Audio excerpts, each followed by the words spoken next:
I can't hear that. Oh, okay. What he's doing to the microphone. Quick, what are we watching?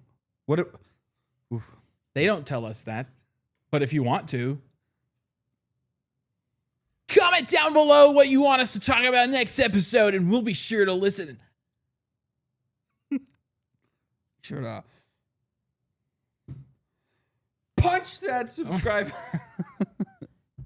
Ring that bell so you never miss a video. Good afternoon, evening, morning, middle of the night. I don't judge when you listen to us. Just you listening to us is More perfect. than enough. We're the Frame Rate Podcast. I am Frame, and I am joined here by my co-host. Rate Podcast. Oh, well, this was an exciting month for us here at the Frame Rate Podcast. I brought up right before we started this, we've officially cleared out all of the movies that we said at the beginning of the year and when we started this podcast. These are all the movies we want to watch. We've officially cleared through that. Kind of crazy. Everyone bring out your white handkerchief. Wipe your eyes that we've reached a milestone we made up. Mm-hmm. But luckily, there's been lots of movies announced. Well, really just 2 that I want to see. Regardless, that doesn't mean that we're slowing up. Not in the slightest. But we went and watched. I don't know if you can kind of. Everybody who's listening, you for sure are not seeing any of this stuff. But I don't know what we went and saw. we went and watched Sinners. I would sing the theme, but that's I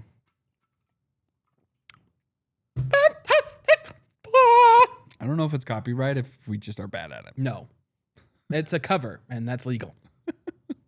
Yeah, we went and saw the Fantastic Four movies. If so we're that perfect you at it, could. then it might be copyright. Yes. It's a great movie. We're going to talk about it. Spoiler warning ahead for the film. So if you haven't seen it yet, pause the video, go and see it. Make sure, don't even close the tab with our video on it. Just leave it there. Pause it. now. If you're still here, then you're okay with Fantastic Four being spoiled for you. I feel Or like you've seen it, yeah. and it was spoiled for you because you watched it. Can't believe you did that. But let's get right into it with Tristan's favorite topic, pacing. I actually think that this movie was paced really well. It's actually perfect how this works out for us because we went and just saw this Superman movie and we just saw the Fantastic Four movie. So we have 2 movies now that skip the origin story completely and just pick up after they like the superhero, the main like focal point of the movie has already had experience doing what they are known for. So we have 2 good back-to-back examples to compare this to. Superman was great. We talked about that last week. If you haven't watched that, go ahead and go on back and 2 listen weeks to ago. that. Oh, 2 weeks ago. But with that being said, I feel like this movie is exactly what I was talking about in my critiques about pacing. This movie was what I was wanting Superman to do. If you don't know what he's talking about what he says about pacing, go back to episode 2. Your favorite movie might be bad. Yeah, That was episode 2? Yeah, if you're tuning into this is a reoccurring thing that Tristan does just about every movie review. Was it paced? No, this movie was really good. It obviously it doesn't kind of like it gives us what I wanted for the Superman movie, and that was like kind of like a monologue like action scene where it kind of showed all of Like the how it catches you up. Yeah, it catches you up, but it kind of shows you what the Fantastic Four has been up to. Versus like Superman, although I liked it, I think that it could have done better where it just kind of like read you off the events that have happened. Obviously, each worked in their own way. Yeah. But this is kind of what I was wanting for Superman. I think it was just how they would set the tone. This one, it set it up like help you understand this is going to be like 1960s retro future, like it was a cartoon essentially, and it was like last week, well, the Fantastic Four, Sue Storm, invisible, where'd she go? Yeah, and it was just throughout the movie, it kind of followed that where like it caught you up, it established who these characters were, how they functioned, what they did, and then like obviously it ended like that catch up scene kind of ended on the big note of family, which is just like a running theme throughout the entire movie. Which I think it's the primary moral moral of the story. If it were to be a fable, the moral of the story is to love your family above all. I'm actually really surprised. I'm not afraid to say it. I feel like Hollywood has kind of been distancing themselves from the family and being like special and unique in your own special way. So it was really refreshing to me, side note, that like it's okay to be a part of the team and it's okay to rely on each other, and everyone has their own special role in the family unit. You can be a unique individual together. Yeah. But anyways, so it just kind of jumps through a lot of like this stuff. And obviously I'm not going to go verbatim through the plot of the movie, but it just kind of jumps through everything in a very, very fluid sense. And it's just done well, right? There was never really a part of the movie that I was like, wow, that's really rushed. Like, and the scenes where it kind of feels rushed, they alter the scene, like the environment in some way to show that time has actually passed instead of them just being like, man, I really wish I could solve this problem. I solved the problem, right? Like they show it by like snow falling and like Christmas decorations coming up and Halloween. Here's the spoilers, I guess, but like using Galactus's ship passing different planets in the solar system to show you how he's like still progressively getting closer, but it takes a long time. So I'll just leave it there. I think that this movie was really well paced. It wasn't too fast. It for sure wasn't too slow. It just was good. It was really good. I never was left wanting more or like feeling like we got too much. I just felt like what we got was really good. Yeah. I guess like to like be just a little nitpicky. Like these aren't like legit critiques. It's just specific things. But this is the second Marvel movie this year that has like skipped over the Marvel Studios intro for something a little bit more artistic and like connected to the film. And while like that's fine, I do miss it. Like I feel like that's like the one thing that I felt was actually rushed for this one was like we were like lightly chatting during the trailers that we've seen several times, and then all of a sudden we just see the Marvel like 60s logo roll out and boom, Baxter Building. Like, and it wasn't even like a long like Marvel logo. It was like Marvel logo cut. Yeah, like both of us, we were like, oh, in the movie. Yeah.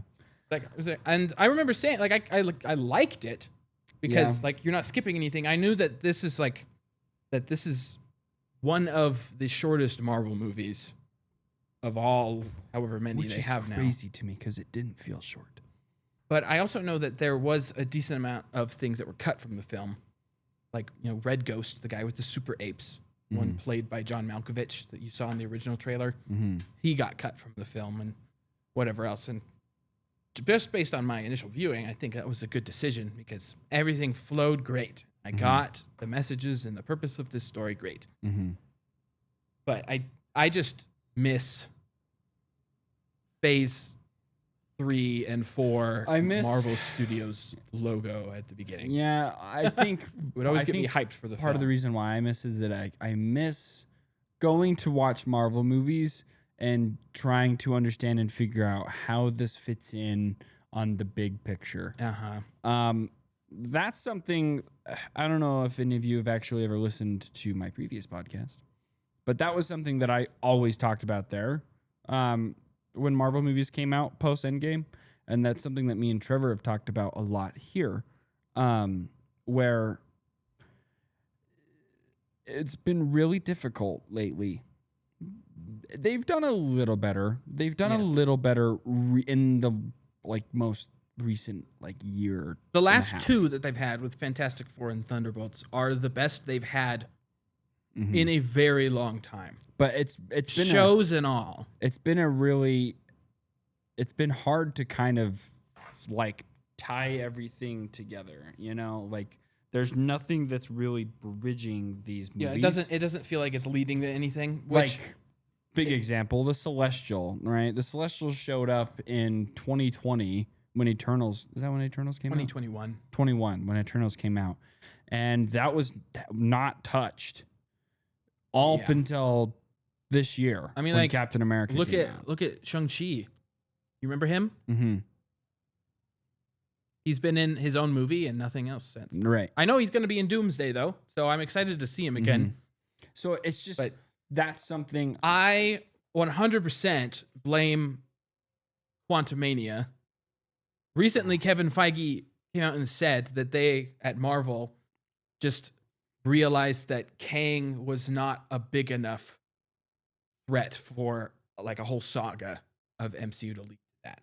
Which, that can be debated and whatnot. But Speaking of that, I've seen that there's lots of I don't know if it's true, but if it is, it's funny. There's lots and lots of rumors going around right now that Marvel is offering money to someone who can give them the best explanation to what happened to the Kangs.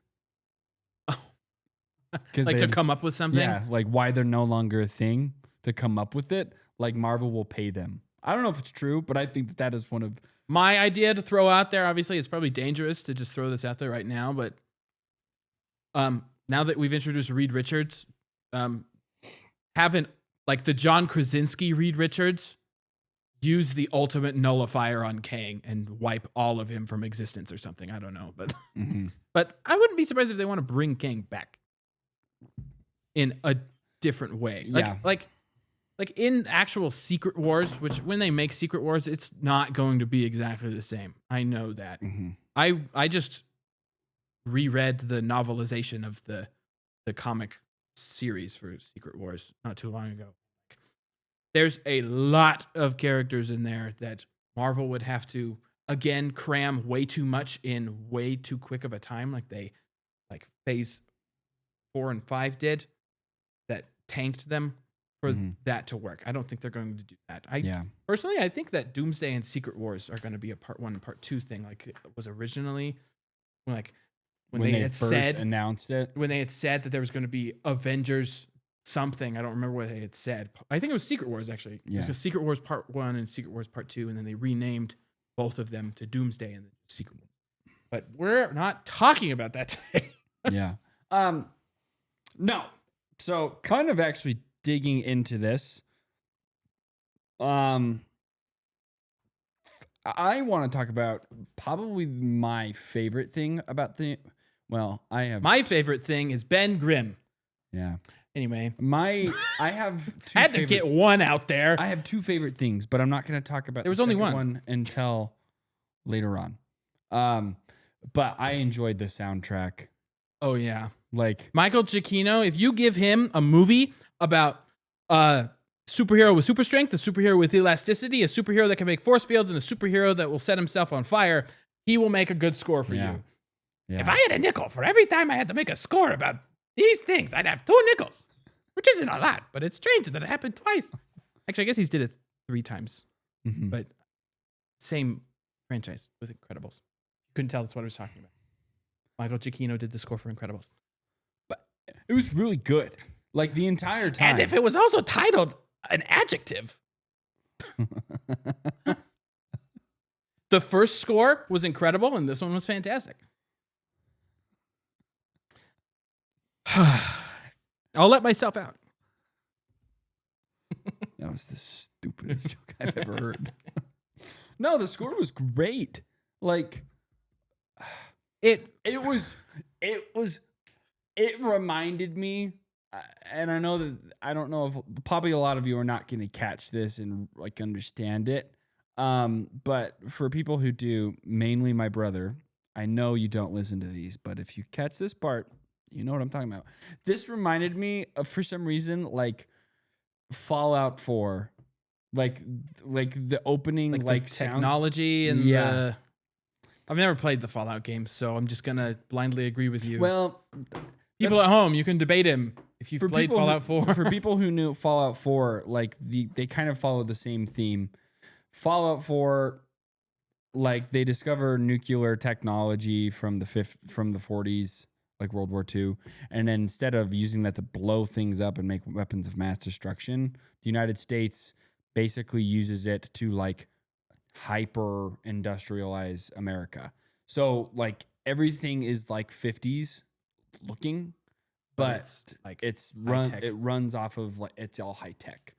Right, which is why I was saying that before we started rolling. But I just got the same vibes, and I remember like it kind of took me back to when I first started playing Fallout 4 with my brother, and I was like, I can almost guarantee this is going to be a good movie from like the first like 30 seconds that the music started playing. Yeah. It does really good at hitting. For some reason, like it tickled that like exploration bone in my body, where I was like, every song that they played, I was like, oh, we're exploring. Yeah, this is a new frontier and not in the Star Trek way. Yeah, like it was really good. A lot of the themes, I really like the baby in 1 2 1 2 3. I think that's what it's called. It's like the second one. I know.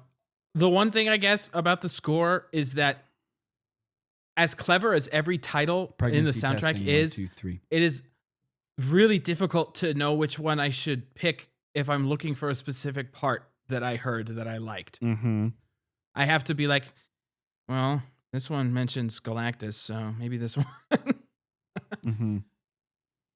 But oh, come on, you don't know what Herbie's Lullaby is referring to? no. But we were just listening that's kind of where I'll leave that. I'm obviously not the biggest music guy. I will go ahead and save that for another person in the room. But I really enjoyed the score. That was probably like the highlight for me, like throughout the entire movie. Like all the ups and downs, there was really good parts in there. But like the big one constant thing was the score. And I think that they nailed every single emotion that they were trying to convey that the characters were feeling. They nailed that with the score of the movie. Yeah. I'm just going to say that I think that the Fantastic Four theme, like their theme, is like up there with the Avengers theme. Mm-hmm. It might be like you It could was debate fun. that it's the best. I was hype every time those vocals would come in. Well, and just like the instrumental part that leads up to that, the bam, bam, bam, bam, bam, Yeah. bam, bam, bam. It felt majestic But that and was, fun. and that was the And thing that fun. I just love so much about this film, score included, is that it kind of trailed off from the trail that is like this huge majesty, gods among men. If I had a dime for every time that happened this year with a superhero movie, I'd have 2 dimes. In 3 weeks. Like You're getting rich quick, dude. it to me seems like it's a new era of superhero movies where they're ditching the dark like adult like with how does it go with Well, they're I guess to put it in like my phrasing, they're pivoting from movies that are what if comic book characters were actually in real life? What would that be like? To what if comic book characters were in a comic book movie mm-hmm. and it feels like you're watching a comic book? Like, Mhm. yeah, obviously this isn't real. I wonder if But this sent is it to cool. you. And I love these characters for who they represent and what they do, and for how their emotions make me feel. There was a something I sent you on Instagram that sums it up perfectly, and it says, hopefully this isn't too loud. So it says, so we're finally done with dark and brooding anti superheroes in 2025. Good. I like my superheroes to do the right thing. Like, that's kind of like I've noticed so much. Like, there are these characters who hold the fate of the universe in the palms of their hands, and like, what's the phrase that Spider-Man is told? With great power comes great Like responsibility. that whole phrase, like, kind of feels like that's the overarching theme for all of the superhero movies that we've seen so far, right? You have to be the one to step up and make the sacrifice call, right? Mhm. And make the big play. They're Versus- becoming movies about selflessness again. These two movies were like, instead of being one to step up and make the sacrifice play, it's just like, what if we just help people? What if we just help What if people? superheroes were good people and were heroes? Like, I don't know. That's something that I've noticed a lot about Superman, and more importantly, the Fantastic Four, For is that they're today, just more- regular people who got blessed with superpowers, and they go, okay, well, instead of trying to fix the world, I'm going to fix the problems. I'm going to help the people. Mhm. Like you were saying with Superman, like, it feels like these last two superhero movies have just been like the Spider-Man movie. Like, it's like- they are heroes for the entire world, but they care about the individual, like Spider-Man. and I've enjoyed that. Something else I kind of really enjoyed about the Fantastic Four is the human aspect of it. Like, just because they're superheroes doesn't mean that they don't have, like, most of the time in superhero movies, you don't see, I think the only time you really saw behind the curtain was when they showed Iron Man having, like, his PTSD attacks. Yeah. Right? Like having trauma. Yeah.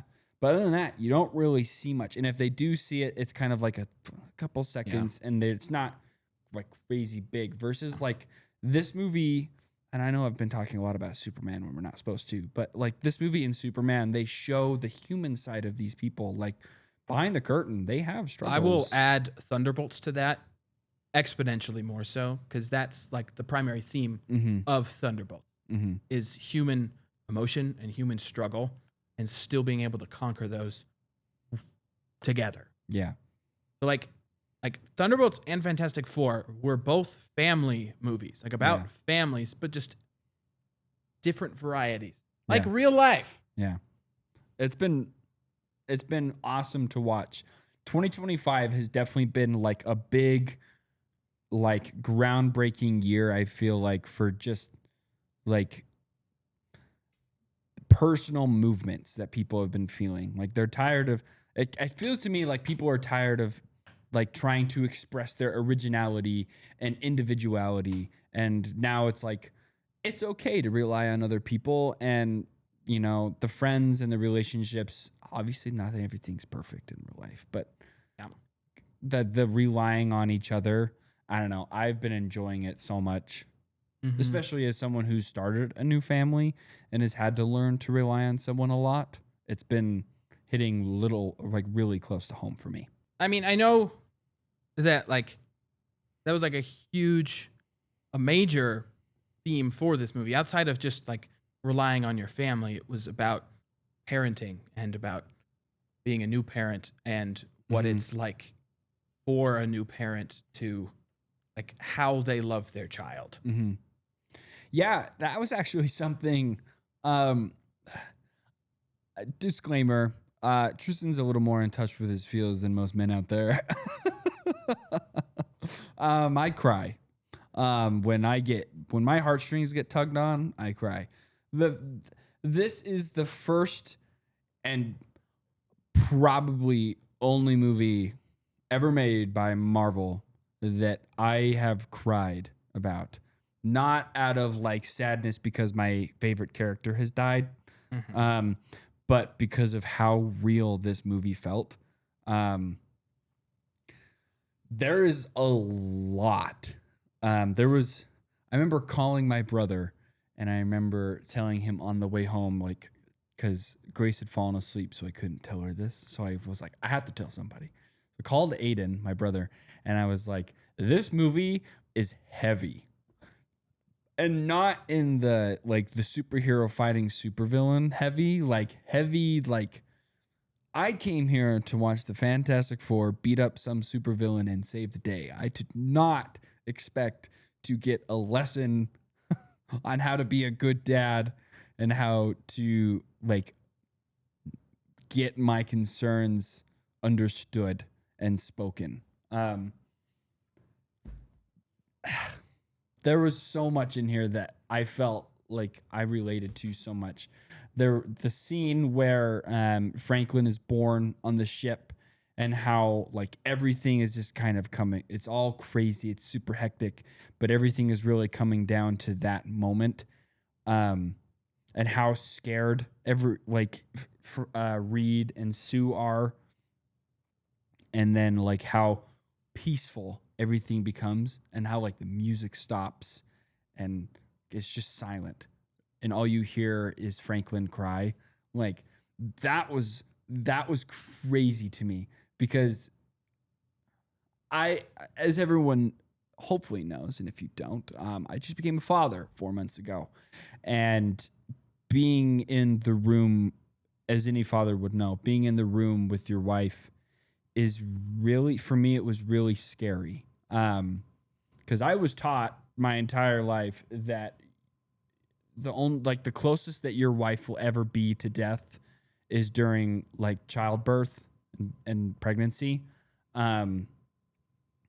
Obviously that's been talked about with me, and my wife's like, no, that's not necessarily true. Don't be worried. Like, but in that moment I was scared. Right. And like, I wasn't scared because I thought something was going to go like wrong with the baby or anything. I was just genuinely scared that I might lose my wife, and lose my kid. And so like that whole scene leading up to the birth of Franklin, they kind of are going through that same thing where Sue is forced into labor prematurely. And they're running from Galactus and the Silver Surfer to keep their baby. And so at that moment, Reed is really feeling like he could lose the real only things in life that he cares about. And then just once Franklin comes out and it's like peaceful and calm and you're snapped back into like reality of, hey, everything's okay. For now, everything's just fine. Like, that's how I felt during like when Oakley was born. So that was really real to me. And then they show later on, they show Reed and Sue fighting because Galactus wants Franklin because he's basically a god in Marvel. But he wants him to be his successor, right? Pretty much wants him just to, I guess like successor is the right word, but it's like Galactus wants, not in a noble way. No, like to replace him. Yeah. He wants to force him to take the curse that Galactus has and put it upon Franklin so that Galactus can finally rest. Yeah. And so they're arguing, and there's this mob outside of the Fantastic Four building, and they're all talking about how scary that is. And Reed's like, well, yeah, they are scared because they don't know what to do. And the only thing that I've been presented with to them, like sacrificing Franklin, is real and it's tangible and it's, what did he say? Like mathematical and ethical. Yeah. And Sue gets really irritated, like really mad about the ethical. And she goes, and Franklin starts crying. So she goes and starts taking care of him. And Reed chases after her and is like, Sue, obviously I didn't mean it that way. It's not ethical, but to these people, it seems like the sacrifice of one person for the salvation of everything seems like like an ethically true and like okay problem. And she's like, well, it's not that I'm upset about. It's the fact that you've considered it. Like, I know that that's been something that's rolled around in your brain and that you've thought about, because all you ever do is think about the worst things ever. And he goes, he's like, yes, I don't. He's like, you're right. I don't dream. I don't wonder. It is my job to think of every single awful scenario that could happen and plan to avoid it. And she's like, no, that's not your job. It's just who you are. And sometimes who you are hurts me. And Reed goes, I know. I don't mean to. And that moment, I don't know, not that that is something like that me and Grace ever actually fight about, right? But sometimes, like, during this new period of, you have something relying on you, and you're trying to work together with someone who is your best friend and that you trust unconditionally, right? But at the time of your first child, like, you still haven't known each other terribly long, right? In the grand scheme of your life, right? So you're still trying to work on how to like work together and rely on each other as a team, and it really tests you, right? It's really like a refining fire kind of thing. And that like whole dialogue was something where like I didn't think that I would go into the Fantastic Four movie like kind of getting like a reality check of, just because I like to solve problems and try to make things easier doesn't necessarily come off as helpful and kind. Sometimes it could come off as hurtful. And I was like, wow. Who would have thought that the biggest dilemma that Reed Richards would have faced would not be Galactus? It would be becoming a new dad. And then like the scene where Galactus takes Franklin and Franklin's crying, and Reed is like, and Sue are doing everything in their power to save Franklin, and like Reed slips in at the last moment, and then Sue died. Like, that entire thing was also rough for me as a dad, because I was like, yeah, he's a superhero and his wife died. Like, he can't save everything. And that's a scary reality that you would have to face, whether or not you're a superhero or not. Like, if anyone was facing that scenario, it'd be tough. And they're like trying to pull him away, and Reed is like still trying to do CPR. Like, it just was, again, it showed the human factor of these superheroes. And I think that that's why I enjoyed this movie so much, and why it resonated so much with me, because so much of what they were kind of going through and what Reed as a character was going through, like, I obviously can't stretch. Like, I don't have a superhuman ability, right? But I have the human aspect that Reed has. And that was something that I was like, wow, this is the first Marvel movie probably ever that's like spoke to me and pulled on my heartstrings in a way of like, I understand that. The real superhero, the real like power in this movie is the fact that like everybody went through these struggles together as a family and didn't have a mental breakdown. They didn't just like give up. But you don't see any of them just sit in a chair and cry, or like pull on their hair, or rip their hair, right? They just kind of like keep their cool. And I was like, that's invisibility and turning into like a human torch. That's cool now. But the real superhero ability is keeping your cool. in these Mental kind of- health awareness. Anyway, sorry for that huge monologue, but that was something that was my second favorite thing about this movie. Just it felt real to me, and it struck me in a way that felt, even though that these were superheroes fighting inner like galactic god-like being it was the most humanistic, realistic depiction of humanism. All those are not really good words, but I feel like you kind of understand what I'm saying, Yeah. right? It's the best depiction of like the human dilemma, right? And that's why I felt like it was the most realistic Marvel movie I've ever watched. Socrates. Jeez, that got me worked up. I got to take this hat off. Anyways, what did you like? What do I even talk about anymore? I just wanted to. I want to talk about like I guess a combination of the visual effects and casting choices, because a lot of those are hand in hand in this movie. Mm-hmm. But for one, there's like really for me like two visual effects related things in this movie that I felt like were noticeably like subpar, but outside of those two things, I think that the visual effects in this movie were like some of the best that Marvel's ever had. My favorite special effects was all of Galactus. Yeah. Who would have thought two dudes would have been able to tell you how to make the perfect film, and that is to use practical effects in every way you can. Yeah.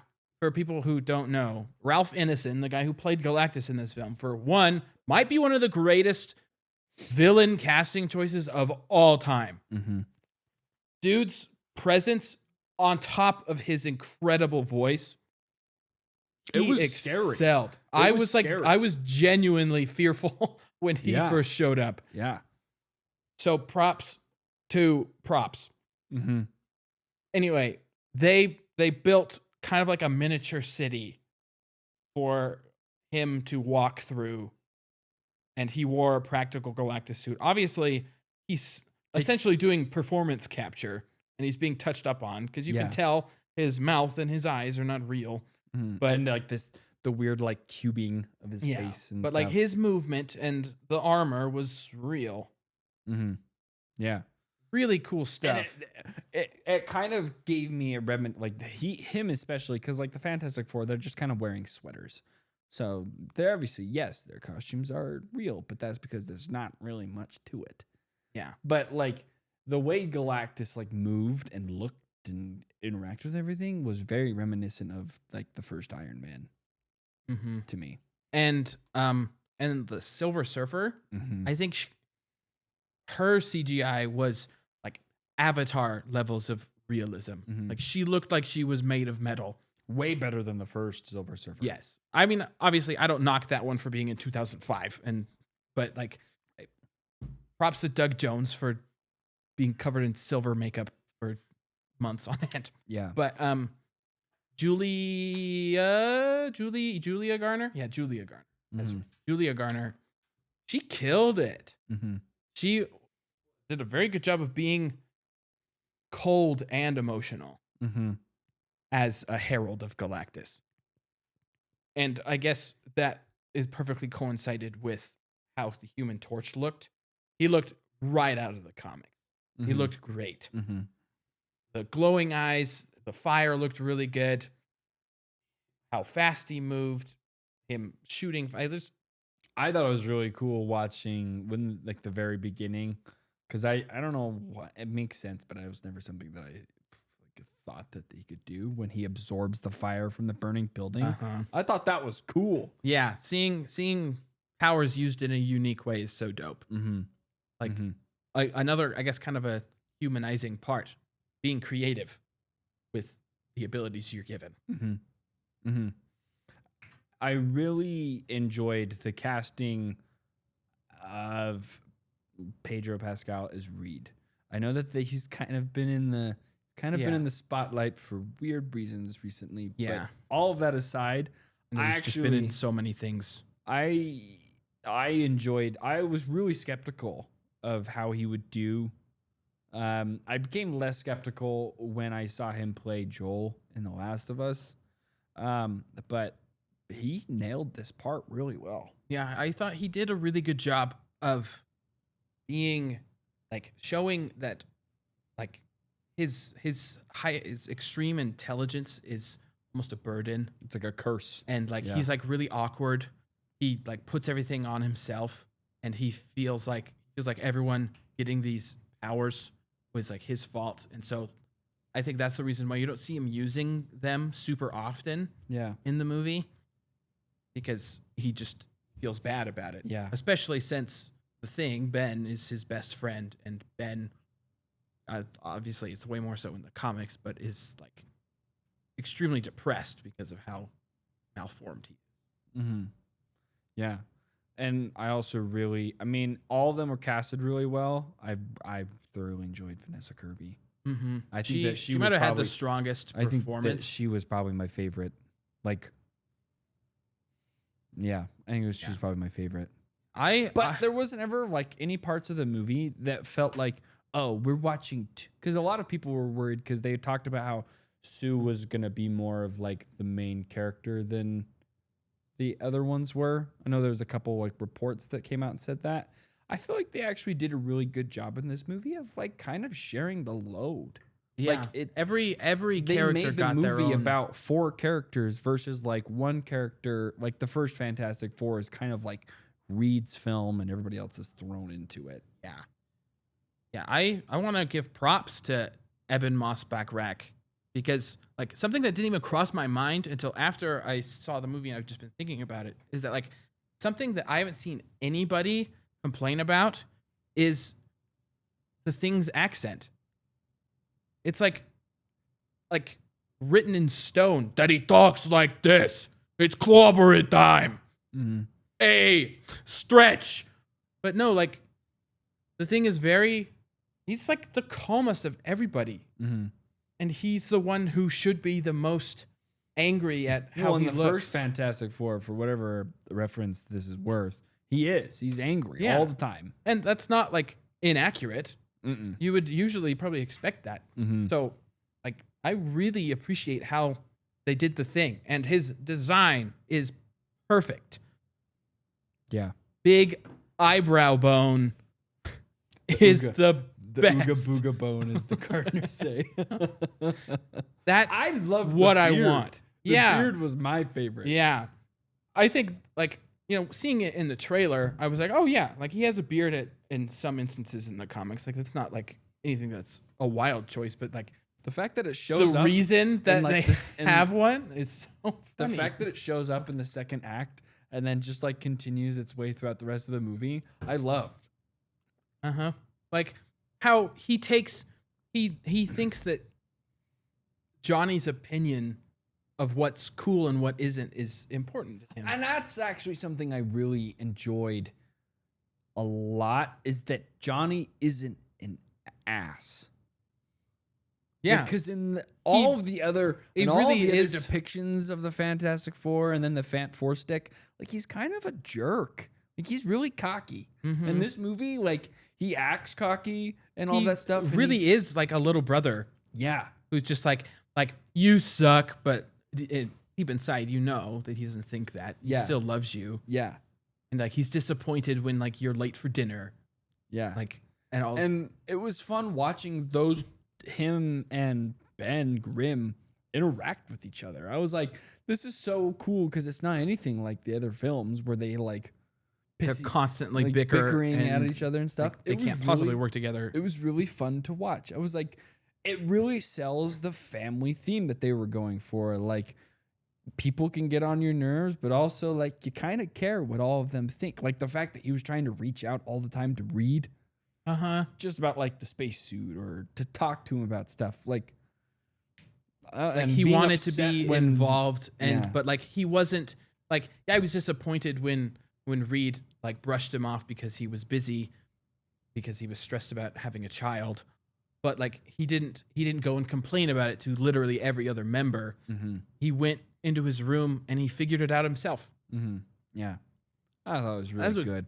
Really good way Like, to write Johnny Storm. It was just, I know that I've especially talked about it, but that whole like family theme, I thought was just they It nailed worked that really well. They nailed that with this, and I feel like that's something that they've been especially Marvel has been trying to do with like the Avengers, like especially like I'd probably say like the closest that they were trying to get there with was like Captain America Civil War, right? Yeah, a divorce. Yeah, but like and all the Avengers, like they're always bickering and stuff, but it never really truly felt, it felt like just like a group of friends.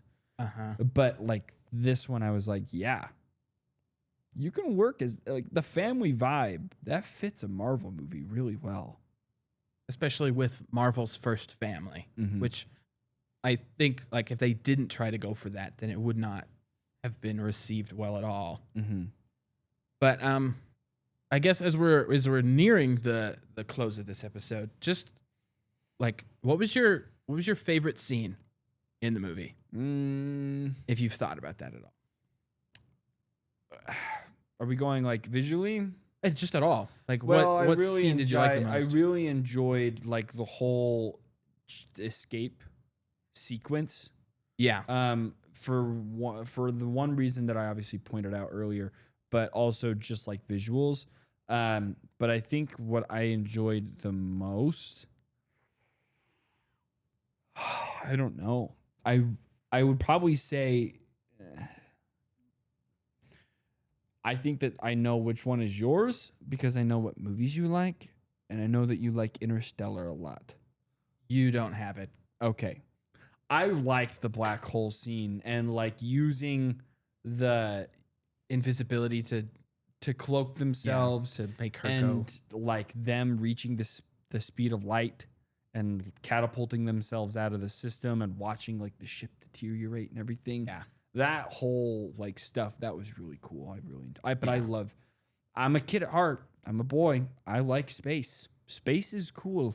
Yeah. I think And like you said, shout out to Interstellar for paving the way for For- black holes to be so cool. yeah, to look correct and to be so dope.